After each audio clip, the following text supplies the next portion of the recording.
we're influencing people, we're influencing their life, we're inspiring their future. Another social proof, you're going to see lots of sold signs because I wanted to show you. This to me is a big listing presentation. This is the way I would show up when I'm showing up to you today, is the way I would show up to a client. This is the way you can kind of model how I'm talking, what I might be wearing, what type of social proof I do give, what type of photos I show. Does this cater to a young family, right? Does the other cater to, who knows, doesn't, it's undefined, right? There's, it's just celebration. I'm always inviting my clients or the people that I know to take the next step, whether it be in a listing, whether it be to an event. Every time I have an interaction with someone, I invite them to either take the next step or to join me in doing something. So whether it be hosting an event, we have a booth at the Cottage Life Show in a couple weeks. We are in the art district in Collingwood, so there's always events and whatnot going on. Or I invite them to meet with me to see a comparable property. I'm always constantly inviting people to join me so that I can join them in their journey as to, figuring things out. On a little bit of a side note, we've taken care of babies while families have had their second child. My husband officiates weddings as well. And so we've sold multiple houses for clients. He's married clients and all of their kids, and we've sold all of their kids' houses. But that's how you become part of people's lives, is you're inserting yourself by continually inviting that relationship to continue.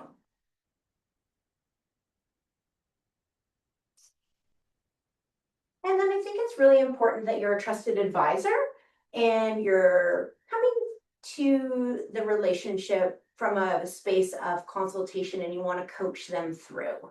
Right? You want this to be an ongoing relationship, not a one and done. My clients, like so much of our business is repeat referral business now. And oftentimes it's just a name, my name has been dropped or a team member's name has been provided. So you want to always be in consultation mode. You want to be able to work seamlessly through how's the market. When somebody stops you at the grocery, how's the market? Because all they know is you're a realtor. I should say, how's the market? And then you want to say, how's your family? Right? And then you can start talking about real estate. But just because they ask you how's the market doesn't mean you have to answer their question. You can go into something like, what about you? Like, where are you at?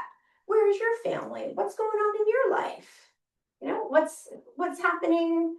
Oh yeah, well, I'm moving my parents, or my parents are getting a little older, and I'm thinking, maybe we should just reorganize everybody, and maybe they should be downsizing. If I had answered, how's the market? I would have missed the opportunity to get a listing or to take on a buyer, right? So you have to also really kind of listen between the lines. People don't ask you how the market is if they don't have something that they might need. So you want to search a little deeper to find out how you can serve them. And that's about being a consultant or a coach. And I also think it's really important that you find your own flow and your own rhythm. So just because I'm here doing a presentation and we're going to go through presentations together, this is my rhythm and my flow. This is my energy. My license plate says Genergy. I come with a lot of energy. Right? And not everybody's the same. Some people are, they want stats. Some people want to have super, lots of creativity. So I want you to feel that whatever you do and how you show up for your client is going to be successful. It's not my way. It's your way, it's your flow, it's your cadence, it's your structure, it's your tools. And it's not wrong. No matter what, it's never wrong because it's yours and it's authentic to you and you've created it. ChatGPT might have helped you. Creative. And I think people are starting to see the rhythm between personal material and what ChatGPT does. So you need to really strike a balance and create GPT agents that really know your voice and understand your voice if you're going to use that. Because otherwise, honestly, people just see right through it. You might as well just be having a conversation with them and leave your material behind. So I wanted to talk a little bit about what it means to buy feelings. So who here has pair of running shoes? Right? Does anybody have Solomon running shoes? Okay. Solomon walking shoes. You have Solomon walking shoes, you have Solomon running shoes. What do you look for in a pair of running shoes? Not just Solomon, but just running shoes in general. So this is about talking Oh, Nike. Nike, yeah. Why Nike? Why would Love Nike. okay. Wearing them. It's the feeling you get wearing them. You're buying the feeling, not the product. We all have running shoes. You choose Nike because how do you feel when you put them on? Athletic. There we go. Right. No, I'm athletic. Feel fast. Right? You feel fast. Okay. So as you were developing your listing presentation, I want you to also look at some of the brands that you align with. Look at some of their language. So for me, I just happen to align really well to a Speed Cross running shoe. I'm fast, I'm grippy, I want to be comfortable, I need something that's going to keep up with me. And when you look at the Solomon marketing, you're going to see the grip, it's quicker, better grip on wet surfaces, built for comfort, precise, optimal. If it isn't broke, don't mess with it. It's right in their advertising. It has an energy cell plus something, midsole, right? But these are my words, energy. If it's not broke, don't mess with it. I like to do the same thing over and over and over and over and over and over again, and I add to it and I take away from it, but the premise stays the same. I like to be precise with my valuation so that I can sell my own houses with a decent list to sale price ratio so that I'm guiding people appropriately through their process. I like to provide options, and I like for performance to be part of my plan. I want people to be comfortable working with me. I want them to be able to ask me questions. I like getting muddy and dirty, and I like taking everything that's under the table that's not being discussed and putting it on top of the table and sifting it through it with people so that we can get the best result for the client. This is a great brand alignment for me, right? So when you're creating your listing presentation, look a little outside the box, right? And say, what brand aligns with who I am? And what words are they using? How are they using it? And create a little bit of a language or, dictionary or, words that you'll be able to use in your social media, in your listing presentation, in your buyer guide, in your pre-list package, in your welcome letter. These are all the kinds of words that are about me. And you'll have words that are very much about you. And then when you go in and do your presentation, it's not going to be like somebody else's presentation. Because you're going to show up a certain way and they're going to be like, oh yeah, she showed up, she left this material behind. And this is her voice. Like, this is exactly what, this is exactly the person that we saw. And I find that from a marketing perspective, this is a great way of piggybacking on millions and millions and millions of dollars that other people have spent on product development. Why not find something that suits you and turn it into real? So you're putting that in your packets? Oh no, I'm using this as an example. Yeah, of like how you create yourself so that people aren't buying the product of real estate. They're actually buying the feeling that you give them by the way that you work with them. Because really, at the end of the day, the only thing they want is certainty. Right? They want to feel certain that you are going to have good grip in the mud. They want to be certain that you're going to be fast. They want to be certain that you're going to get the job done. So you need to create that certainty with the way that you show up, with your presentation, with your word, or with your language, with your body language. It's all really about creating certainty at the end of the day. And so you could show up with a business card and create certainty with no listing package whatsoever if you have all of this dialed in. It's interesting because I've always been so focused on building the trust. But now seeing this is a different way of adding it to the trust and the certainty that we can get it done for them. Yeah. Yeah. So certainty, I build certainty through micro trust moments. So lots of little opportunities throughout my interactions with my clients that will build trust. It's actually going to build certainty. How's this landing with you? Does that drive your own personal listing, like a personal brand, or does that reflect in the office language too? If you see my office show up at any event, you're gonna know Collingwood is in the house. So I would say it shows up in all the places. It shows up in my personal brand, it shows up in my team, and it shows up in my office, and I'm a really good sharer. So I like sharing all the things. Anything that I can do that's going to make somebody better at what they do, or assist, or they want to run through how to get the best price, or like we've got kind of a philosophy. Shouldn't say kind of, it is a philosophy that you never practice on your clients. So role playing is very normal in our office. It's very normal to pick up the phone or an agent to call me and say, I just want to run this by you, and they'll just work through their language, kind of get it off their tongue, and then they'll go into a presentation. It doesn't mean they need feedback.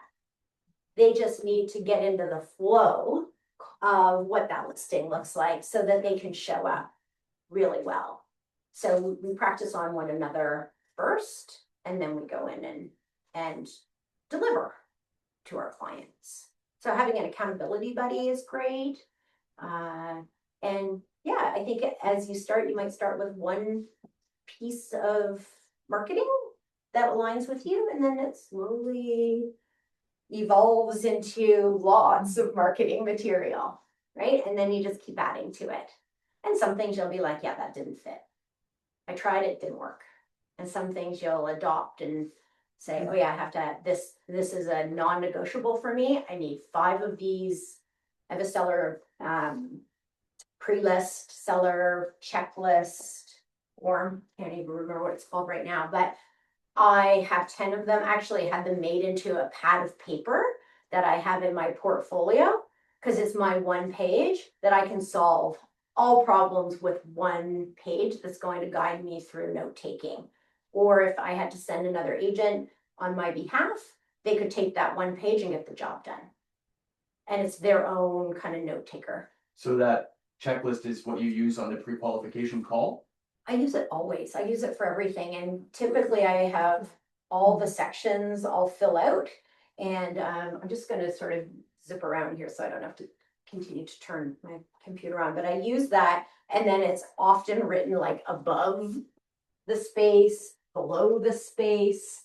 It ends up being a little bit of a mess. And then I take a photo of it and I'll send it to my admin, or I'll put it in my CRM. Because I'll be like, it's everything from the garage door code to the name of their dog, right? Or the name of their kids. And who has a CRM? Yeah. Who does not have a CRM? Okay. So who puts this kind of stuff in their CRM? We do, but we're sporadic with our problem is that we will walk out of a list of station that's signed and like 50% of the information, and it's never the same 50% of the information. Yeah. We have to go back to them for dumb stuff that I don't want to have to ask them 3 times what their garage code is. Yeah. Shit like that. And I think that that's exactly why I use my seller checklist, is because I don't want to have to go back and ask for those things. Because when I'm actually speaking with them, I'm looking, the acronym we use is FORD, it's Family, Occupation, Recreation and Dreams. That's what I'm looking for when I'm meeting with somebody. But what I actually need is their alarm code, and I need their taxes, and I need their condo fees. And so the seller checklist allows me to be in both places, a place where I'm getting to know them and a place where I'm gathering facts. Can I ask a harsh, blunt question? Yeah. Why don't you use technology for that? You got a checklist, have you ever thought of doing a Google form or something, or do you? So Google Forms are great. I've used Google Forms in the past, and I think that because I tend to be fast, sometimes the form doesn't get filled out to the amount of information that I need. So because I'm going to say I'm very good at reading between the lines, the Google form isn't going to read between the lines for me. And I can get a lot of information out of that. Now, I will send my admin a Google form at the beginning of every week that says, these are my priorities and here's all the things you need to know that I probably won't tell you Monday morning because I've set my day up and I'm already kind of past that. So I have other ways I use Google Forms or like a forms type process. So are you bringing an actual physical checklist into your listing presentation? You know what I do? I'm just curious. Yeah, I do. And then I have a recorder. So, or I'll do a voice note, Otter. There's all kinds of different AI that you can use now. We do discovery calls as well. So we'll book a discovery call with a client who's thinking of listing, or, just so that we can establish what the parameters are, get to know them. We can turn on the recorder for that, and you can just be present. So we do use technology. It just depends on the situation. You're not always in a place where you can use technology, so you need to be able to show up with your technology. And with a really savvy client, they might not like the fact that you have a piece of paper in your hand. They just want you to remember their order. It's like going to a fancy restaurant and your waiter or waitress or your hostess is not going to write down your order. They're going to remember your order. So I can remember people's taxes, condo fees. I can remember all the things, their postal code, like whatever I need. But I sort of preset my brain in advance so that I can remember those things. So I get I'll like pre-fill out the listing form on Treb. So when you add or edit, if you add the listing, before I go into a listing presentation, I always prepare the listing, because then I can know when I validate, even though it's not signed and I don't have the listing, I'll validate it and I'll be like, what information do I not have that I couldn't figure out on my own? So are you talking about creating a draft on MLS? Yeah. Well, that's Yeah. kinda smart, yeah. Yeah, so I just add a listing, and we had to go through, yesterday in our team meeting, we had to go through and go, okay, where are we at, which listings did we duplicate, where we had one in, and then a team member ended up listing that, and so it also gives us a flow of how many listings are coming up, right? So if I know that I've got these 10 listing presentations coming, or one listing presentation coming, at least I've kind of done a little bit of a brain dump in the forms. So You're creating a draft? absolutely I Assuming. She's assuming that you're deciding. Yeah. Whoa. right? I'm already got it ready for you here. When I go, and honestly, Geo Warehouse. So I pull the first step is I'll pull the Geo Warehouse. 90% of the information It's right there. is right here. Right? You can populate with the majority of whatever is here. And then you're like, oh yeah, well, this is what, and I can refer back because it also shows that I'm really prepared. When I pulled up the tax roll, I saw that your taxes were 5582. And they're like, oh, let me just double check. I said, we better double check your 2025 tax bill so that we make sure the information is correct. Oh, it's actually 6230. Oh, okay. Well, you definitely, did I get authority? because I already knew their taxes were, within $50 or $100 of what they actually were. Absolutely. That's a microtrust moment.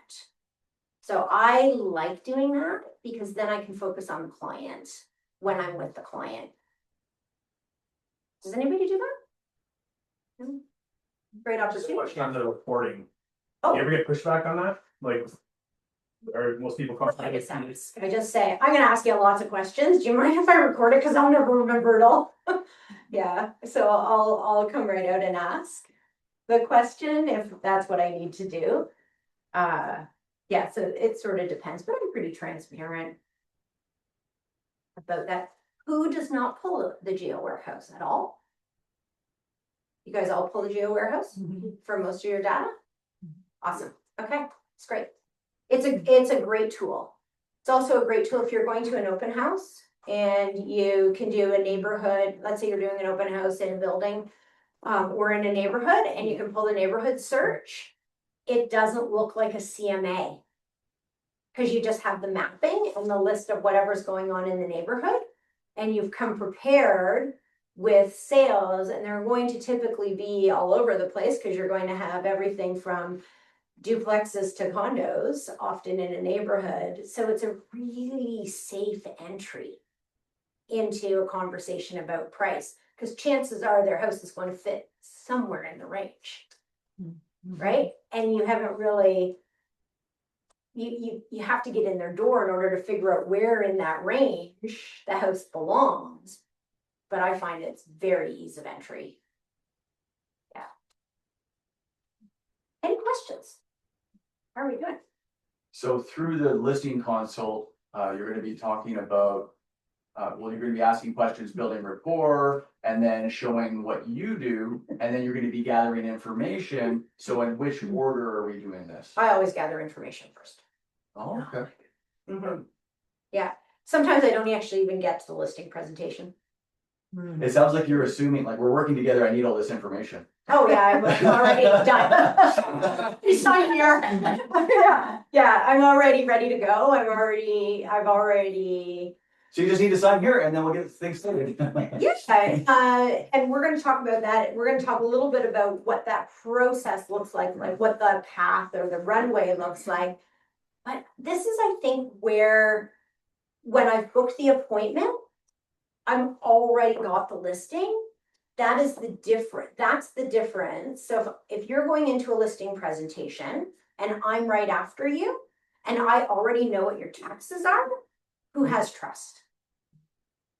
Right? And I've got proof of multiple sold signs already in and around all the material. Who's going to get the listing? Right? It's not difficult to ask for the listing because you're not really asking for the listing. You're already doing the listing. You're already working through the process, and you might already know, the other sales that have gone on, and you might have already been in them because you're in the market. And I think that's really, really important is you're also in the inventory and you're leaving your cards when you're in any inventory, and you leave your cards around everywhere you go. You should wake up in the morning, 5 business cards in your pocket. By the time you get home, they should be gone. Every day, all the time. And it doesn't matter whether you leave them at a cafe, you pick up a coffee, set down business cards, somebody might see it when they walk in, right? It might get checked in the garbage, doesn't matter. But I just kind of leave my business cards places, right? So people just sort of, oh yeah, I recognize her. She's the one who has a Sandy bar. Yeah, right. I have billboards around town, and I was ticked off. I do get a little ticked off occasionally. So I was really ticked off at my the billboard company, and so I pulled all my billboards. And people still, it's been I think 6 months, and people are like, "Yeah, I drive by your face every day, and I say hi." And I haven't been there for 6 months, but they're seeing signs, and they're seeing cards, and they're seeing social media, and they're seeing me in other places. So I think it's, you're again building the opportunities to, you're warm, right? You're accessible, you're showing up, your stuff. And when somebody invites you into their house, you'd be like, okay, let's get started, right? What do we need to do? Where do we need to go? And you need to practice that. The first time will feel really weird. Like it'll be really feel weird to say, like, I'm assuming I've got the listing already. I'll tell you though, I always, even with people I've known for 20 years, I never, in the background of all of my behavior, I never assume that I've got the listing. And I always go just as prepared for someone I know as I do for someone I don't know.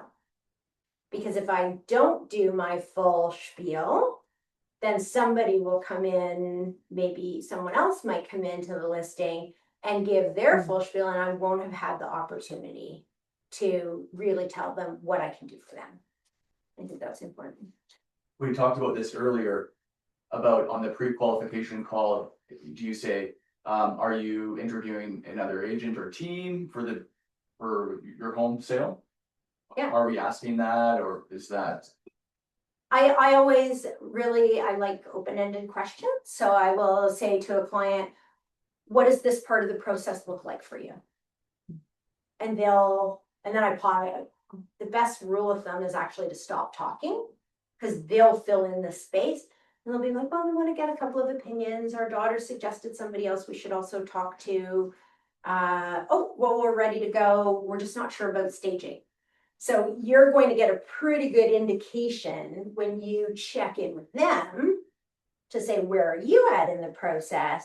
You're going to know, because chances are they'll tell you. It's very rare that they won't tell you if they're thinking about it, working through. You might have to ask, a couple more questions. I always like to know if somebody else is coming in. And it's very rare that they wouldn't tell me. Sometimes they'll say they are interviewing other agents, even if they're not. Because maybe you're not a shoo-in. Yeah, or I say, well, what does success in this listing process look like for you? Like, what is the most important thing for you? Is it time, speed, support, price, family decisions? That's your pre-list question. That's not for you. Yeah, and I might even ask it, I'll ask it before, but I might even ask it, like I often ask it again, because I want to get just a little bit more under the skin, in the situation a little bit more. Because I really genuinely want to do a great job. And I can only do that if I know what I'm looking. You were mentioning something about a discovery call earlier on, and yeah, whether someone's, looking to sell something, or whether they just want some more information. I just wanted to know what that conversation looks like for you. Yeah, so a discovery call first of all, a discovery call is also an opportunity to find out if they want to meet and have a discovery phone call, a Zoom call, or an in-person opportunity, right? It's again, getting a little bit closer to the gold, right? You want to get just that little bit closer. And it's also language that is somewhat barrier-free. People don't mind a little curiosity, right? So I'm just curious. What does it look like for you? What's your timeline? What are you hoping to do? Oh, well, I'm kind of, I'm retired, and I built a house in the past, and I really liked having a project, and maybe if I could find a fixer-upper, it would give me something to do. Well, that's a very different conversation than we are expecting our third child. We have a 2-bedroom house, and we're growing out of our space, and we need something in 3 months, right? We need this transition to happen. So that discovery opportunity, if you approach it with curiosity, it could be that they're planning for their family down the road, or they're planning for an aging parent, or they're planning for multifamily coming together and living under one roof. So you really kind of want to understand what the needs are, so that you can coach them and consult with them through that needs assessment process. So that's why a discovery call, I find, is a really nice way of doing that, because it might be, and it might just be, value. But then it's an introduction to, we send out our newsletter every week. Like our newsletter goes out every Saturday morning with people for their coffee. They can have their coffee and read our newsletter on Saturday morning. We have a 55% open rate on our newsletter, and it goes to close to 5,000 people. Wow. So our click-throughs are really good. If you don't have a discovery call, you don't have the opportunities to have a nurturing process, right? So it's also inviting them into your sphere so that you can nurture. So yes, Monday, today's Wednesday, Monday, I listed a condo that I did a listing presentation for in 2016, and they still had my listing presentation. And I listed their condo.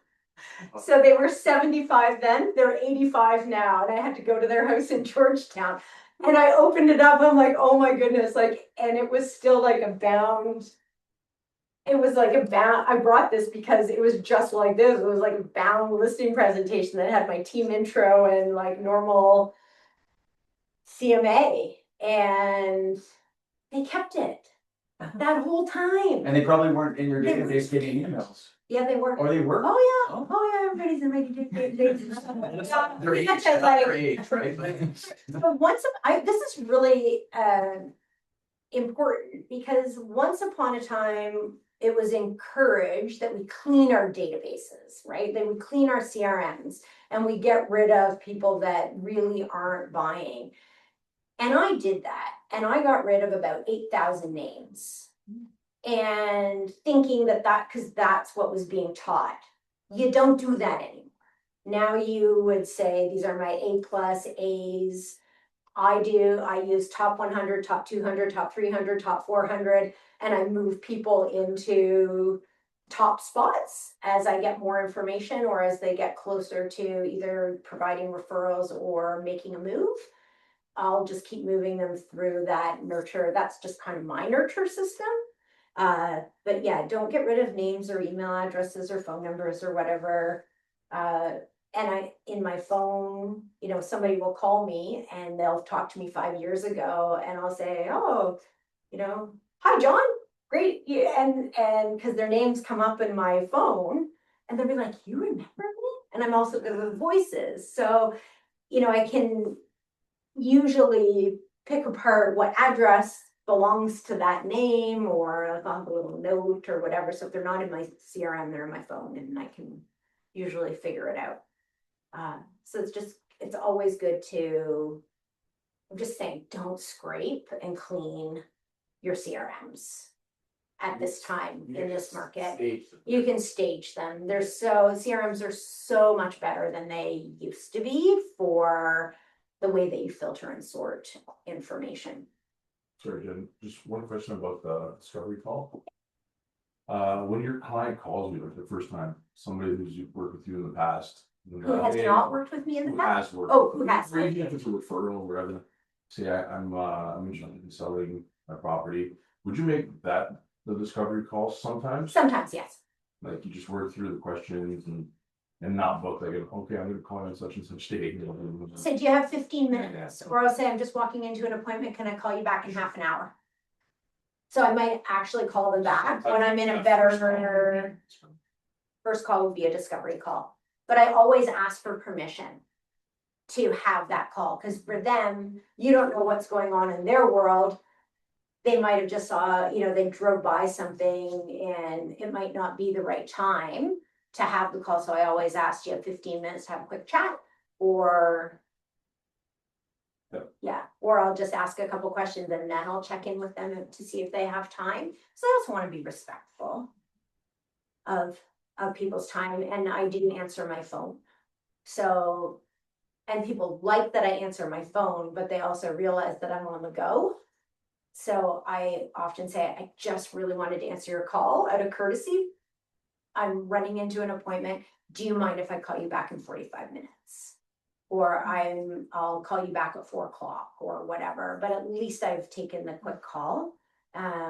Obviously I don't, well, I shouldn't say obviously, but I don't answer when I'm with clients. When I'm with clients, my phone is face down. So you can't see whether it goes off or not. It's always on silent. if I'm available, even if I'm at my office and I'm available to take a call, it's face up. So it's my, just like, again, these are personal rituals that help me manage my time, my expectations, and help me stay present with the people that are in front of me. So if an agent comes into my office, my phone, and my phone is face up, I'll put it face down. And that's my reminder to myself that I need to be present with whoever I'm with. So it's just, these are little things that as you move into a real tech world, that you just need to be aware of some of the ways you're, operating yourself personally. I have a fun tangent question for you. Okay. So sometimes we book those presentations that are like very specific, most times to get in the house ready for maybe 2 weeks out. Yep. Right, so we have, we drop off our package during one of those times, usually like a couple days before the presentation. I feel like I'm losing them in that time period. Okay. Because I'm not staying in constant contact with them. It's 2 weeks, and so that's 3 weeks. I have an appointment 3 weeks from now. Like, what do you do in the meantime? Stay top of mind to increase your, that sort of mind share in that 3 weeks period.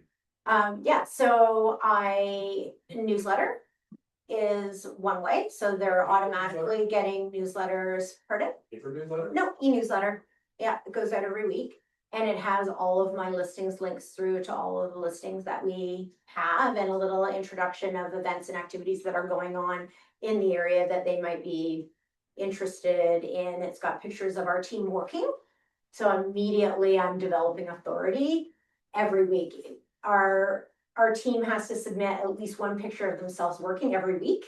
And that's what goes into the newsletter. So whether they're with a sold sign, or they're stuffing envelopes with a newsletter that they're sending out, or they're stopping at the printer and they're picking up, like, whatever. They just have to send a picture of them working. So we've got this database of all these pictures of everybody on our team working all the time. So, that's also great, because when you've got this gap of time between when you had your conversation, it looks like you're working, right? They don't know that you're not maybe working on something for them, but you're actually out working. Yesterday I went through and I was just looking at the market, and I was trying some new CMA software, and I accidentally sent a CMA, an updated CMA, to one of my clients whose listing I won't take for 2 weeks. And I had to send them a note saying, oh, by the way, I was just in doing a little bit of research, making sure that we're updated. So disregard the fact that I said I'll see you soon, because I won't. I'm see you in a couple of weeks. But I'm working on your listing right now, and I just want to make sure you're top of mind. So, like, just something super simple like that. There's so many systems too that are built in now, with automatically sending them properties, or this is a new listing in your neighborhood. Those types of things are great ways, just like great keep in touch systems. And when you're busy, it's kind of hard to do sometimes, because you got a lot going on. However, these are clients that you're going to have, so they should be top of mind. And you should be wanting to keep yourself current, so that when you do step into that listing, you know exactly where you're at.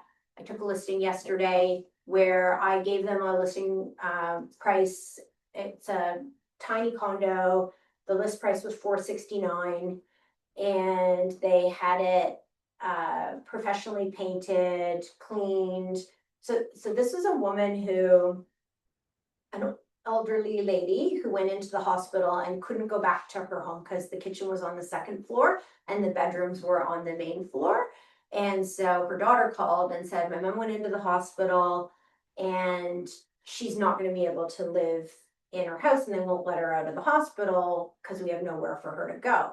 So, well, how would you feel if we found her a rental in the neighborhood where she currently lives? It's all on one floor. Does your family have the ability? Could we put her in a rental property, prep the condo for sale, and then once she's settled and the condo is painted, then we'll put the condo on the market. That all happened, all of that happened within 8 days. So it was very, very fast turnaround, including I found her a rental that she could move into within 48 hours. So it was like super fast to try to get all of this going. But I did, because I was aware of what was going on in the market and I was staying on top of everything, even though there was so much going on, when I went in to check to see how the painting went, I said one of the condos that was comparable did a price reduction of 10,000 and one sold for 455. So even though we thought we were going on the market for 469, we're going on the market for 439.9. And how does that land with you? I know it's not what you expected. It is with the way the market is. And they said, you know what? It's perfect. That would be great. So you also want to set yourself up for the success of saying the market's going up, but the market might go down and something might sell and something might come on really aggressively. And so you, by keeping in touch between dropping off that pre-list package and actually listing, if there's some indication that you're in tune with them and staying in touch with the market, it's a lot easier to ask for an adjustment in price. And there's lots of times where I've raised the price in that process as well. And there's another micro trust moment, right? So that's how I deliver service in that period of time. And also, I could give you a guide that is like, here's all my painters and cleaners and people that help me prepare my properties. And I like people to, I like texting numbers. I like being like, oh, here's a painter, here's a cleaner, or I called 3 cleaners to see who was available. I'll let you know tomorrow as soon as I hear back.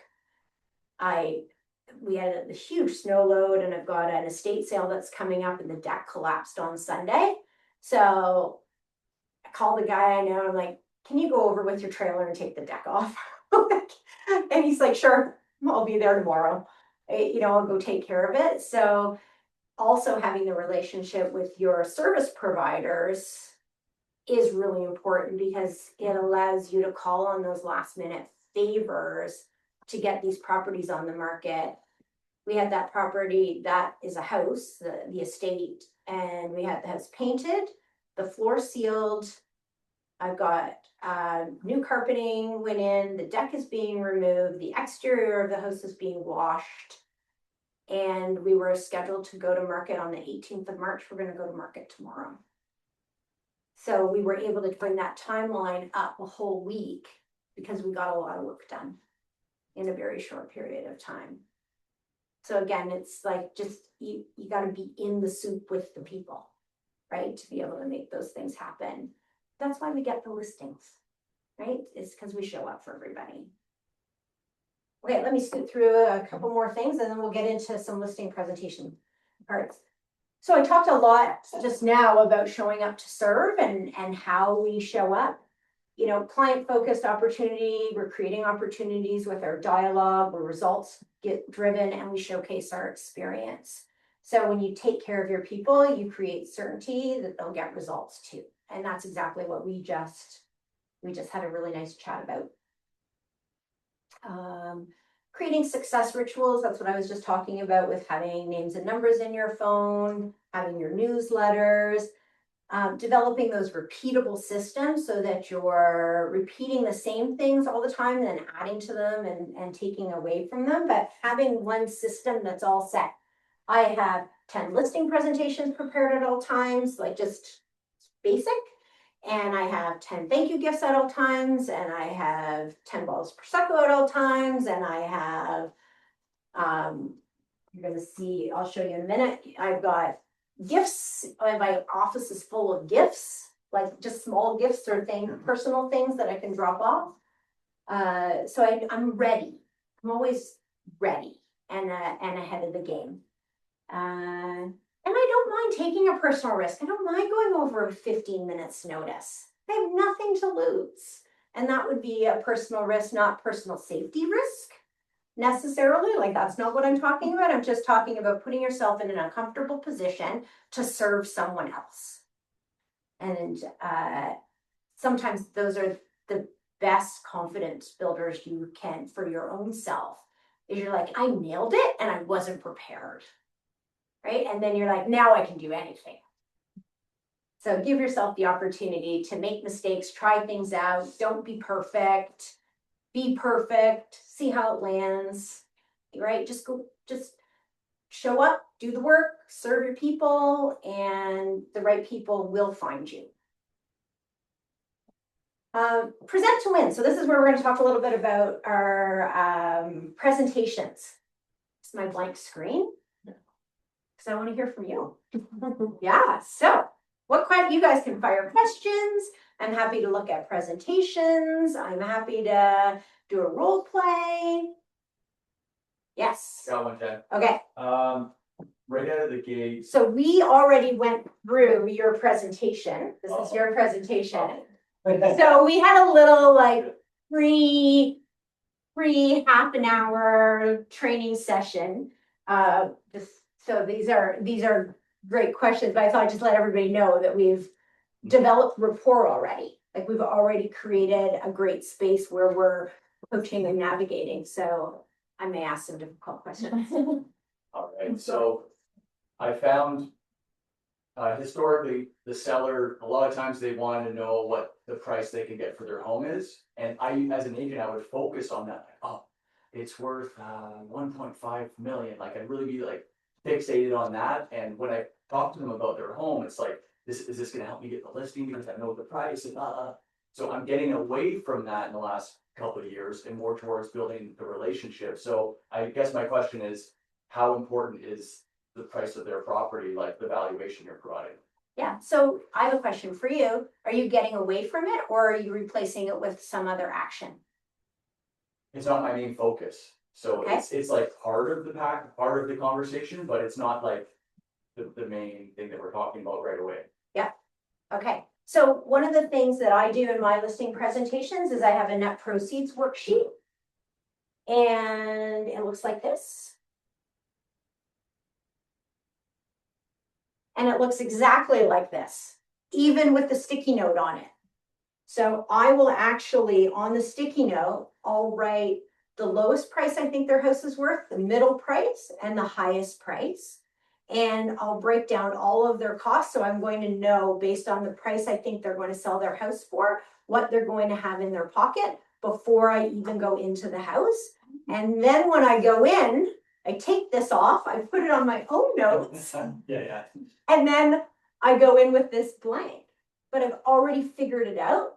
So then if I'm wrong and their house is absolutely beautiful and I didn't realize it had so many renovations or it's in really poor shape and I wasn't prepared for that, I'm not tied to that in my net proceeds worksheet, but I already have the numbers where I can go to my own notes because now this will go on my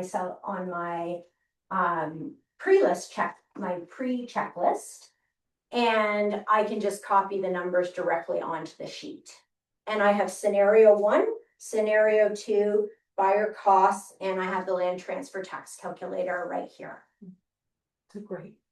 And then I also do, if the range is 97% of list price or 102% of list price, your list to sale price ratios, I already have that figured out. And I'll say your average is, or a home like yours or a condo like yours, your list to sale price ratio is going to be 97%. So I will do a list price based on that and a sale price based on that. And I will figure out what's in their pocket based on the average list to sale price ratio. And then I like to always be 1%. I like to get my clients 1% higher than their list to sale price ratio. So I build that into my own planning. So if the average for our area is for that particular house is 97%, I want to set myself up so that I can get the client 98% of the list to sale price. So I tend to be pretty aggressive with my pricing. But that's how I can move away from the numbers, because your question is around numbers, and I focus on percents, because then I'm not tied to a number. So look back. That's a quick lightning question for you. One, you knowing you're going against say one product, 5, 6 days. Yeah. Are you choosing first, last, middle? Do you care? I don't care. And then are you pushing? Preferably last, depending on whether I know who's going ahead of me. So if I can get a name or two, then I'll position myself. Then you're signing, you're going to sign paper, ink on paper at the table, everything. So it used to be that we did always one-step listing presentations. You never went back a second time to get a listing signed. When you went for the listing, you got the listing. So the more work I can do to pre-qualify that listing so they're ready to sign, even if it means 4 phone calls before my actual in-person meeting, then they know they're ready to sign. And I will say to them before I go, I just want to make sure I come to you prepared. Are you prepared to sign a listing today, or are we meeting and we're coming up with a plan? I just want to know where they are, so I do a check-in with them so that we're aligned with the outcome. Because I don't want to go in with all this listing like ready to sign, put it in front of them when they're not there yet. And I also don't want to do myself a disservice by doing this whole listing presentation and not being prepared when they were like, oh, we thought you were signing today and I didn't bring papers to sign, or I didn't have, and it's not, I do most of my signing is through DocuSign. So I'll have my listing already prepared in DocuSign with their initials ready to go. So I can sign it with them with DocuSign at the table. Or I'll send it to them in advance. I like to send everything in advance. I like to say, I just want to give you an opportunity to review what I'm going to go over with you when we meet. Here's the listing contract and the data entry sheet. There's a few areas that I'm missing. And I just thought you might like having, a 10-cent tour of what we're going to talk about. So are you sending the pre-listing package then, or?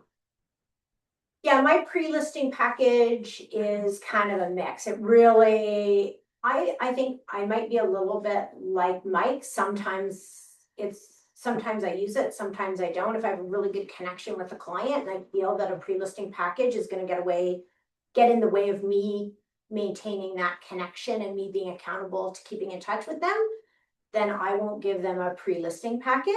Because sometimes if I've given them something, then I can forget about them really easily. So I try to keep myself accountable to keeping in touch. And then there's also the times where a pre-listing package is really helpful because they've got a lot to talk about. And this is my pre-listing package will just have a different letter. And I'll pass these around. I brought 2 different packages. One, they're the same package. I'll pass these around. So this is the seller prep form that usually has more writing around the actual questions than on the actual questions. And then these are 2, I rename this constantly. It depends. Like right now we're in a market where people just want things to be smooth. So I called it a smooth move method. Other times I call it something else. Like I constantly change my method. It depends on the market. Depends on how I'm feeling. Like right now I just need things to be easy. Sometimes it's like top of mind because we need to keep people top of mind because we're in a nurture mode. Like last year was a real heavy nurture season being like 18 months. So a lot of nurturing. So, I had this title was different. So I do change things up depending on how I feel the clients are going to respond. But this is an example of Staples 1-hour print. They will not print to the edge. So you're coloring, like this is navy. I like it to go to the edge, or I would change it to be like white and not navy. So it gives you a bit of an idea. And then this is from another printer that does print to the edge.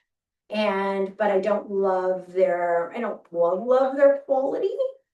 But it gives you a bit of an idea. And I'm in there tweaking. I do 10 of these at a time. Like I do most things in 10 at a time. So to give you an idea, I'll do 130 listings this year. So like listing presentations, and I won't choose to work with everybody. Sometimes people are getting an idea. Like my conversion rate is based on people who actually want to sell. So, it just kind of depends, but I thought this might be a little bit helpful. If you're a last minute person, which most realtors are last minute people. Am I right? You know, I thought I'm gonna bring you stuff that's last minute, right? Like, what do you do when you're not prepared? When you say you do 10 at a time, Oh, yeah, I have 10 listing packages ready to go in my office. but they're not custom, are they? Um, Like they're no, they would need a letter attached to them, and they would need a CMA. You can pass these around. Jen, Actually, you can pass the whole thing around. Do you have an assistant with you at all times, or is this your brain that really is? Do you have an assistant with you at all times to be able to? Oh, that's get a all of good this question. stuff Yeah, going on, and like, that's a lot of minute to minute. it is a lot of minute to minute. Yeah, It is a lot of minute to minute, and no, I do it on my own. you do it on your, okay, Yeah, thank you. I do have an assistant. I Yes. have who does a lot of things, but I'm gonna be really honest with you, most of it's cleaning up my mess. Okay, I just. It's cleaning up the details, collecting the information, making sure that, oh yeah, we missed taxes, missed an initial. Okay, You know, checking in, making sure you survive. thank you for your answer. Because I go really fast, and I've even probably talked fast, No, but that's I do tend to go pretty quick. I think there's a lot of stuff there, and I think that you just pick the stuff that really resonates with what you're doing, and can't do everything, but Yeah, take some of it, right? yeah, for This sure. is fabulous. Yeah, so it gives you an idea. So this is what the actual, this is what my presentation package looks like. It's very Collingwood. It's very Collingwood.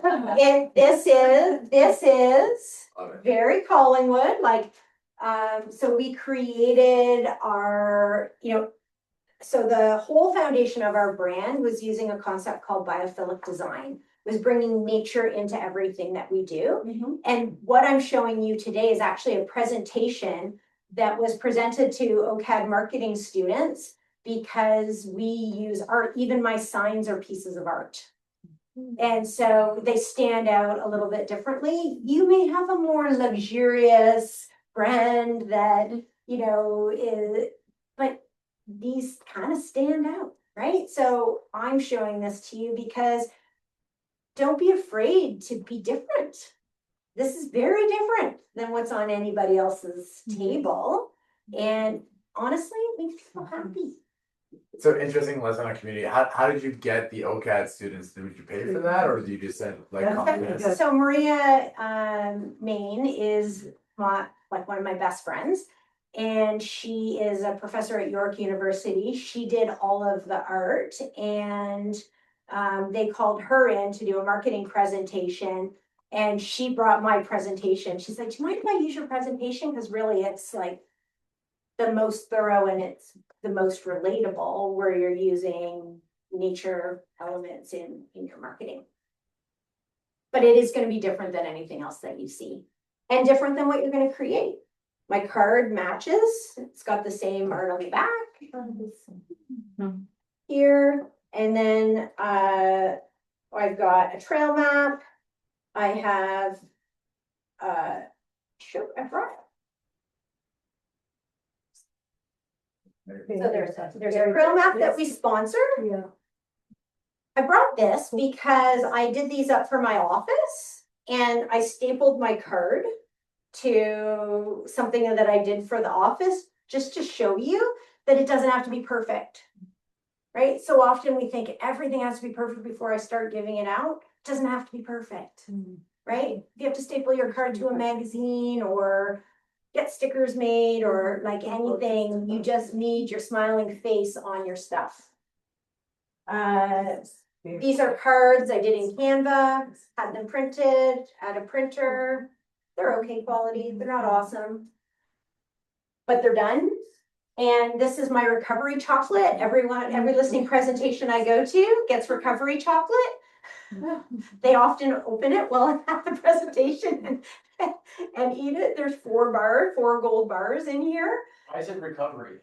Well, because usually they're recovering from the fact that I've told them exactly how they're gonna make this move, and they're not quite ready.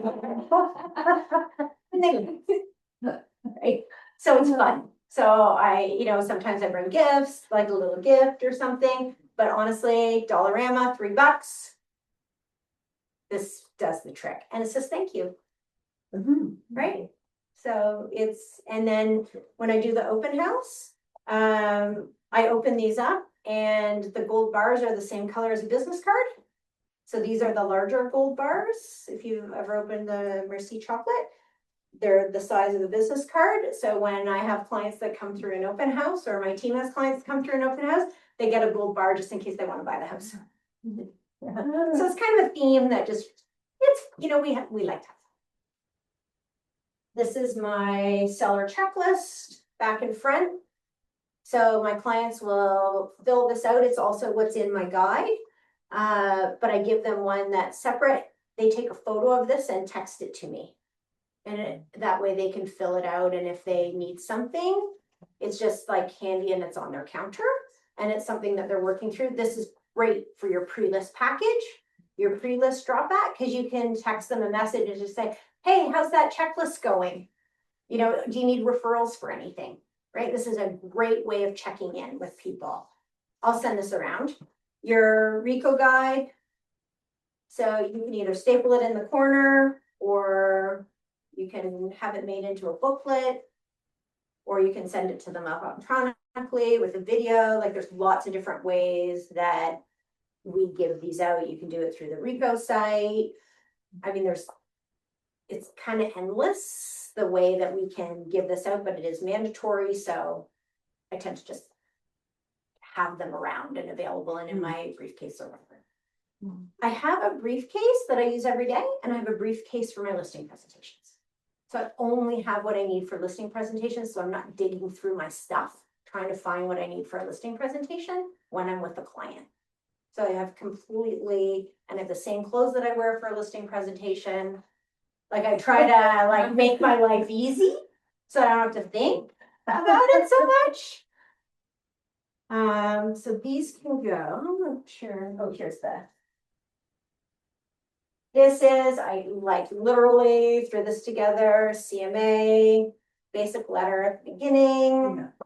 The CMAs right now, that every time I go into PropTex or Realm, I think the CMAs are sized differently, or they don't print properly. Like it's terrible. You have to exit and you have to go back in and you have to try to figure out how you're going to get everything on one page. So, you've got to figure it out in advance. Because I can tell you from experience, every day, my CMA looks different with the changes that are happening in the back end. So be aware if you're firing things off at the last minute, you might not get the best result. A 3-up and a short CMA is kind of fail-proof for the most part, I've found. You guys might have figured out more than I. But I find that it is changing. So just be aware that with technology, it becomes somewhat inconsistent. Question, Jen. And which part would it be in the pre-qualification call that you'd be asking them if they had an idea of what their home's worth? Or what part do you engage that? I just find out, I'm like, do you already have an idea of what your value should be or is? Or, are you wanting me to figure that out? Like, where are you at with your knowledge of the market right now? So I come right out and ask. I also always give my price first. And then I say, so what did you have in mind? Because then again, building a micro trust moment, and I might be completely wrong. Not usually, because I'm aware of the market, but it might be off a little bit. But I can usually, they appreciate that I've told them based on my research what I think their home is worth, even if they don't want to hear it, or it's not the price we go with. Strategically, it gives me a place where I'm in control of the outcome. And if they're really not ready because their price is too high, it's my choice not to take the listing. It's not their choice to not choose me because I let them lead with their expectations. I'm the one doing the work. I'm the professional. I'm in the houses every day. I should be valued. So if you guys are anything to say? Question about your some presentations. On a presentation that you're prepared for, like one that's happening in 2 weeks. Do you ever use like a digital presentation that you go through, or is it like conversation based and then you present the print media that you have? I have a digital one as well. And yeah. you would use that religiously, like as you're going through it? Yeah, I find that sometimes digital gets in the way of the conversation. So often with my digital listing presentation, and I can show you my digital listing presentation.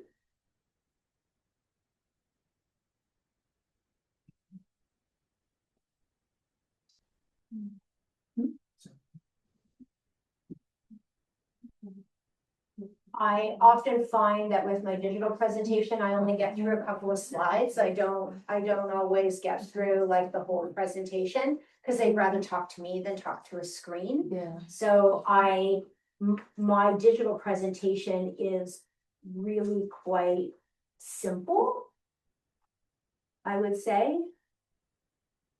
It basically is just like, this is the photo of our team, this is needs, wants, this year versus last year, a multi-dimensional marketing campaign, communication, negotiation, service standards, and then proof, like them creating some authority in the market. What is essential in choosing a realtor? This, if I'm going digital, usually I don't have the same rapport with a client, so I tend to have to develop that rapport. So these slides will be a little bit different because they're constantly trying to get the rapport, as opposed to with print media. I find that you can develop rapport a little bit faster because they can choose to look at it or not look at it, or you both, and you're looking at each other as opposed to both looking at a screen. So if you're using a digital listing presentation, this is really great if you're on Zoom with someone, because then you can pull this up and say, let me just walk through just what I offer. I just find that I just don't tend to use this quite as frequently. And if I do, I very rarely make it to the end.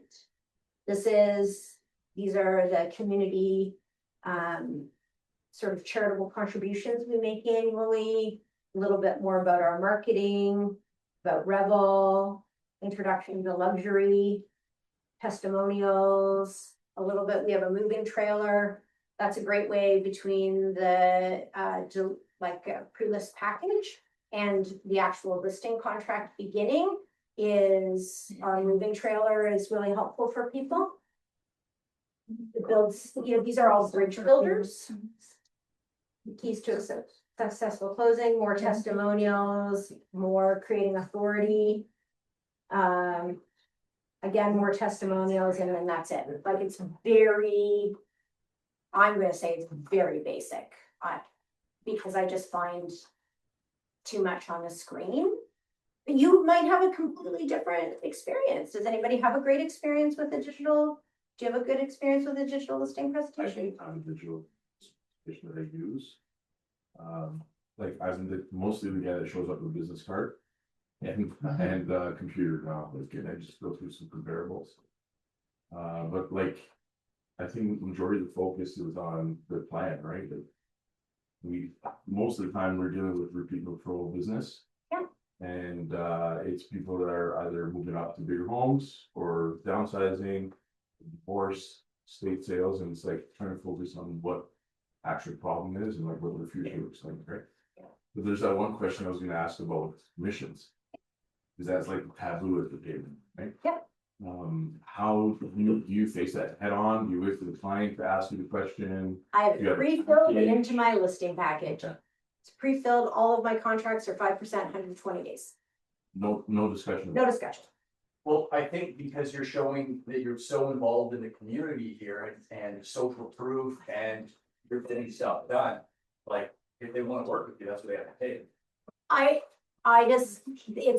I think the way that I show up, if I do have a builder incentive, I have a buyer incentive. I've got clients that have like bought and sold 5, 9 houses. I give them, they absolutely get a deal. Okay. They, like my builders and my very much my regular investors, Yes. I give them a deal, 100%. And a good deal. Cause they also send a lot of business my way, so. Yeah, to add to that, I just had a question about like cost incurred, like, let's say, I don't know, if the place needs to be painted, clean, stage, like, how do you work around that? Yeah, so sometimes I build it in. So for example, I had a client who was an investor, sold their property, I've done multiple purchases, multiple sales with them. I said to them, I can either charge you full price, like my full listing rate for your property, or you can a la carte your services. And I have an arrangement with a staging company. We've got our own staging locker. And I actually, the stager, I use her staff to come and help me stage. Like we've just got a really good relationship, or if I'm busy, I just have her come and stage and the client will pay for that. Sometimes I build it in, sometimes I'm doing soft staging. It depends on if the house is vacant or lived in. You guys do a little more staging, and staging's often part of your process, but your houses aren't on the market as long as ours. So 120 days might also feel really long. When you go into a listing presentation, if you say, I want you to sign on the dotted line for 120 days, they're gonna say, are you off your rocker? No way am I going to do that. But your minimum is 60 days, but your house is selling 20 days. Right? Your average sale, I think, is 21 days. Am I close? Right, yeah. Yeah. The freehold, yeah. Yeah, so I think you have to look at what's going on and you have to assess what is out of pocket. What is, what happens if the house doesn't sell? What, like how long is the listing? Whatever you figure out is your offering, figure it out before you go to the house. And pre-fill your documents, like pre-fill your listing documents, pre-fill your whole package. So you're dress rehearsing in your head what you want the result to be, because that's what you get conviction when you go to the house. How does that land with you? Yeah, that makes sense. Does that make sense? Yeah. So some people put clauses, some agents put clauses in their offer to say, if the houses are sold by the end of the listing period, that they will be reimbursed the cost of staging, painting, whatever. So, you have to look at and be aware of your market and what you're comfortable with. And your volume might be a little bit different than my volume, right? I'm moving like furniture around from place to place. It was cost effective. It's cost effective for me. For you, it might be out of pocket and you're doing maybe one at a time, or you're just getting started, or you've got 3 or 4 in a row right now, but then you won't have a lineup of 3 or 4 later on. Your strategy is going to be different than the strategy. So whatever it is, figure it out and then check in with yourself and say, does this actually work for me? Is it because of what I need, or is it because it's what I want? If you want to do things that you want, you don't want to act from a place of need, right? Because if it's always, I need to do this in order to make it make sense for your clients, you're not serving yourself. You're putting a lot of energy into selling these. I have another question with respect to pricing a property. Yeah. So if you go for your listing presentation and you present your price, and they say, oh, well, actually we spoke with 2 other agents and they said, this much higher and this much higher. So they're disappointed with you. Okay. And you've done your research. Yeah. And you feel that your price is correct, and maybe they've set a little bit higher. Yeah. Maybe because they think that, or maybe in order to get the listing, we don't know. Yeah. How would you handle that? So I would say to them, if I was in your shoes and you were to say, let's just role play it out for a second. Okay. So so I have in mind that I think your property should be listed for 1.3. And how are you feeling about that? Does that land with what? Yeah. That's a little bit lower than we were hoping. We actually did speak with a few other agents and they were saying maybe around 1.5, 1.6. Okay. And did they have a strategic price adjustment built into the plan to meet the market? What does that mean? So if the marketing is showing that the property should be listed at 1.299 based on the comparables, and you've got two other valuations that are 1.5 and 1.6, did they provide you with a pathway to meet the market where the market is right now? And is it strategic? No, they didn't do that. Okay, so what would a strategy look like? So if you were to work with that agent and they came back to you in 10 days' time and said, we need to adjust your property by $100,000 because we're listed a little higher than what the market shows, what are your thoughts on that? Yeah, that sounds good. That makes sense to me. Okay, so if we were to adjust our list price, and we were to say the market is suggesting our list price is 1.3, and we are going to increase to 1.4 or 1.45, could we establish now that within a 3-week period, if the property hasn't sold or received an offer, that we would do a strategic price adjustment by $100,000? Yeah. Okay. Yeah. Are you comfortable with that? Yeah. Would you like to move forward? Yes. Okay, there you go. But you're So- still promising them it's gonna go up in a way. Well, you can still list higher, you just want the strategy built into the plan, Okay. right? Like you want to know, because the other agent has gone in and said, you've had 2 agents that have come in higher, so Yeah. maybe you're a little too aggressive and a little too low. So you want to adjust by 100,000 to Okay. fit the gap, but you also want to build in the fact that you had the conversation with them about a strategic adjustment with a time period. Okay. Would you put that in writing in the You could. contract? Because most of the time, they might say yes, and then when the time comes to I bring an amendment with me. Oh, good, that's a great idea. So you get an amendment signed Yeah. like that? Oh, that's smart. Yeah. We had With a the client, date, we had a with the client last year strategy. who agreed to a 3-week price adjustment, it did not adjust to the 3-week. Yeah. And there's lots of times where I know that it's a difficult or challenging property to sell. I have a $2 million property right now. We've had 2 offers on it. It's a really tricky property to sell because of that particular price point and what it's probably worth more than that. But we've come under the 2 million to try to capture the market. And I said to them, I know that we came up with a couple strategies, but we've had a lot of showings. We're having, people through the property and most people have a house to sell. And that's why we're not getting more offers, because we don't want an offer conditional on the sale of a house right now. I'm not recommending that we move forward with what we thought should be a strategic price adjustment, because there's not proof in the market that your price is wrong. The proof in the market is other people have to sell. So you also have the opportunity Okay, to say, just because you've signed this doesn't mean we have to do this. Yeah. Or you say, this is what an amendment looks like in 3 weeks' time, just so you're seeing it in advance. This is the form we would use to get the adjustment. So you have to decide based on your conversation and the rapport you have, how you want to handle that objection. And again, you've just got to be ready for anything, right? Because you might not pull it out because the conversation doesn't lend itself to bringing out yet another form, right? You would rather get them listed slightly above, but they also have to be aware that you might not meet that 97% list to sell price ratio. You might be looking more at a 94% list to sell price ratio.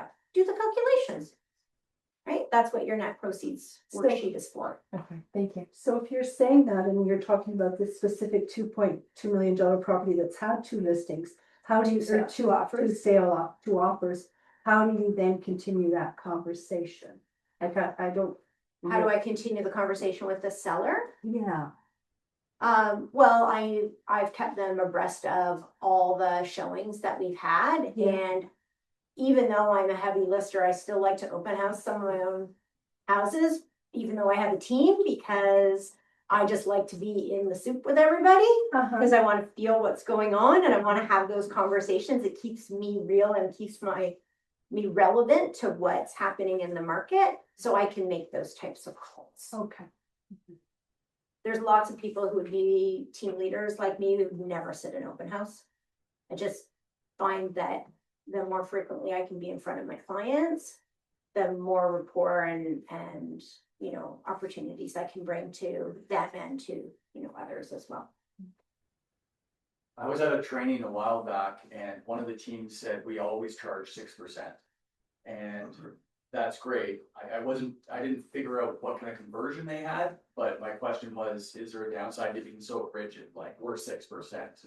Like, will you be losing listings if you're so rigid with your? There's lots of, there's benefits to everything you're going to have. I haven't done that. It's not that I couldn't do it. It's not, it just doesn't work for me. I've tried it and I don't pull it off. Well, not specifically the But- number 6, but just anybody being rigid with their commission and it's not a conversation. You need to know your value. Okay. Doesn't matter. You need to know what your value is. You're the one delivering the service. You're not gonna go into a Levi's store and negotiate the cost of a pair of jeans. Right? So you're gonna pay whatever the price tag is. Yeah, and you know, you're gonna have people come in and they're going to undercut the value. And if they do, I always invite the client back to have a conversation about whether or not it's good for us to work together, whether I can, you know, make an adjustment or not. I don't usually have to, so it's not something I typically have to worry about. But occasionally the conversation happens. What's your conversation look like when the client tells you right there, payable, so and so will do this listing for 1% with. Let's try it. With, Let's role play yeah, it. so I spoke to Joe. Yeah. And Joe will including staging and painting for 1%. For 1%, Yeah, and 1% on what side, the buyer side or the seller side? for the listing side. Okay, and what is he paying the cooperating broker? 2.5. Okay, so it's a 3.5% listing, and you're charging a 5% listing? Yeah. Okay, and what incentives does he have to be undercutting the value that he's charging you? So he will paint my property and condo. Paint my condo and stage it, Okay, as well as professional photography. And yeah, it's amazing. how many listings does he have right now? I have no idea. Okay, It's and, pretty good because my friend Susan used them. okay, and is he representing you on the buy side? No, I'm not buying. You're not buying. So he's coming in, he's basically working for you for free. And you, Well, he's charging 1%. oh, he's charging 1%, but he's paying for your painting and he's paying for your staging. So it's like people on his team that do it. So he's actually listing your house to look for leads? I- Or is he listing your house to sell it? That is a very good. Because I could list your house as a lead magnet too. And I'd be happy to do that, or I could put a sold sign on your front lawn. A couple different options. Everybody has something different. So you want to really understand the path, and you also have to be careful. I moved in and I became quite aggressive, right? But chances are somebody who's coming in with 1% is not actually aggressive, because they wouldn't be charging 1% if they were aggressive. Did they hustle? How many pairs of running shoes do they have in their closet? Yeah.